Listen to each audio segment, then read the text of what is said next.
शंकर बजा अपन चलई बाबा। जिस रास्ता से जाते थे सब दरवाजा खुला था, जब पीछे मुड़कर मैं देखता था तो सब दरवाजा बंद कर देता था। का पास क्यों नहीं? मैंने पिता से कहा, पिताजी सब दरवाजा बंद करता है। पिताजी कहा, बेटा तुम क्या चिंता करता है? लाख समझाया बात नहीं माना। जब भैया किला में गया, आगे आमे थाली जल गई राजा, 56 भोग परोस के। आगे थाली रख दिया, 56 भोग परोस के। फिर तेगा ला करके दिया कि चाचा जी मैंने तेगा लाया हूँ, तेगा जांच दीजिए। मैंने कहा, पिताजी जल जमने लिए आया है, तब जल के चलिए।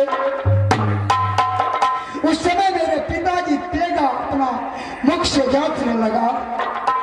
तेगा जांचते जांचते सब तेगा जांच दिया। कहा, बेटा सब तेगा नकली है, परंतु उस समय एक तेगा छुपा के भैया कागा घुंघरू पीछे रखा था, पीछे रखा था। अंतिम को लाइट को तेगा जांचने लगा। उस समय एक पीछे से सारा काफी जला गई हमारा पिता।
महाराजा, घूमते घूमते मैं इस गंगा पार से उस पार से इस पार आया हूँ। कैसे मामा मेरे माहिर सिंह है, माहिर सिंह भी मुझे जूता को ठोकर मार को अपने ऐसे बना दिया। मैंने सुना था आपको नाम, आपका किला में आया हूँ, मुझे शरण लगा लो महाराज।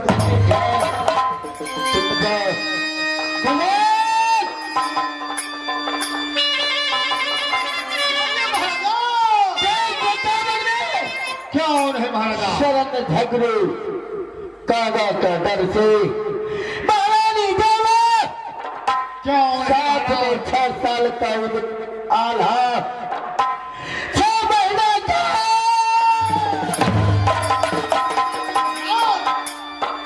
देश 50 का छत्री शरण को नहीं दिया। कौन? शरण किला नाना का अंदर में दो बहाने 16 को कह देना इन लोगों को निगरानी करना, कोई चीज का कमी नहीं होना चाहिए।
नहीं दिया है, किला नाना का अंदर में शरण को दे।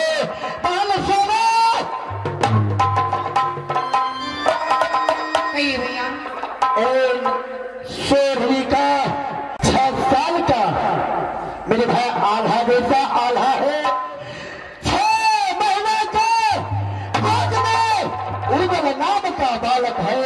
क्यों नहीं भैया? कोई चीज का कमी नहीं होना चाहिए। मैं जाता हूँ भोला बाबा का मंदिर में, उनसे मेरे पिता ने कहा है तेरे पूजा से प्रसन्न होगा इंद्र बाबा। क्यों नहीं भैया?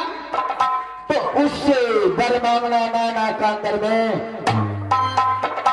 कि तेरे पन का शादी कहाँ होगा।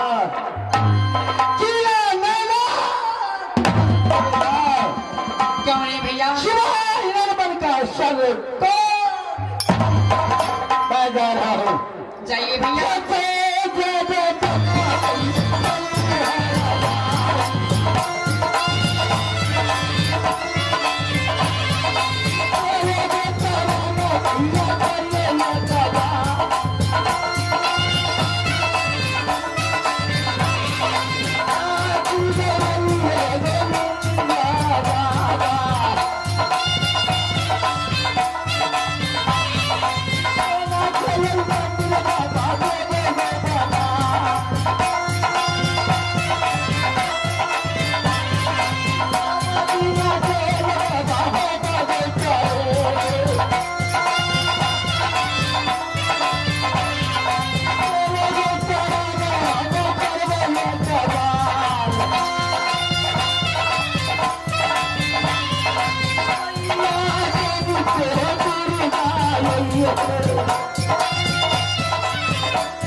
रखा है। जब पहले इसे जगह पे रखो, तब तक मैं गादी को संभालता हूँ, रास्ता देखता हूँ सुबह इंद्रमैन को कब तक पूरा करके लौटता है। बाबा इंद्र, मैंने आपको मंदिर में आ गया, मैंने 12 मन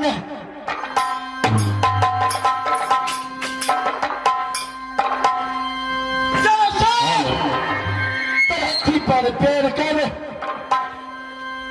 आपको मंदिर में पहनाव को बनाऊंगा। हारू मेरा पूजा से बाबा इस समय पसंद रहा है।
देखो बेटा सुबह इंद्रमैन,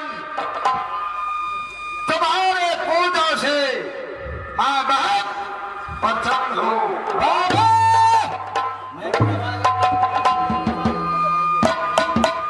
बाबा इंद्र मेरे पूजा से पसंद है, तो मेरे लाला किला कौन तोड़ेगा? मेरे बहन का शादी कहाँ होगा? सुबह इंद्रमैन को बाबा देखो बेटा सुबह इंद्रमैन, कान खोल कर सुन लो, अपनी ध्यान लगा कर सुन लो कि तेरा नैना किला का उदल चंद्रराज तोड़ेगा, तेरा बहन का डोला अल्लाह ले जाएगा, तेरा सर अपना शादी को सर को कारण तेरा बहन सोना काटेगा।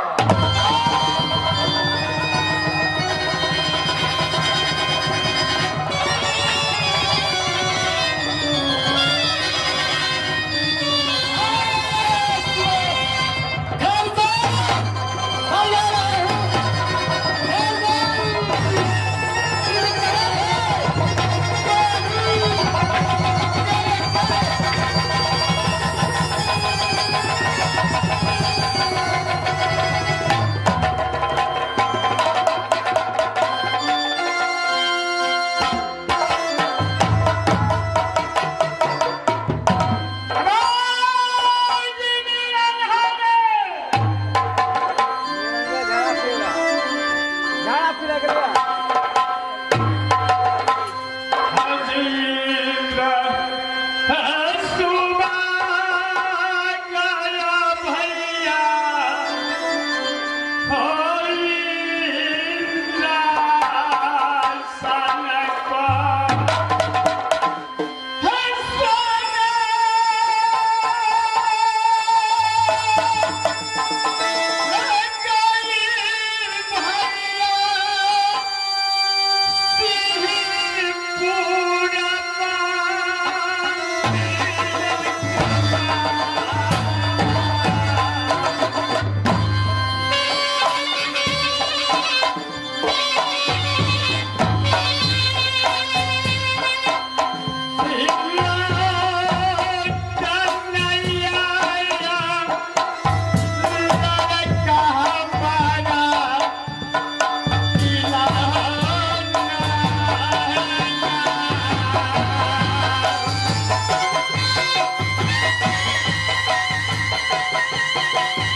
खून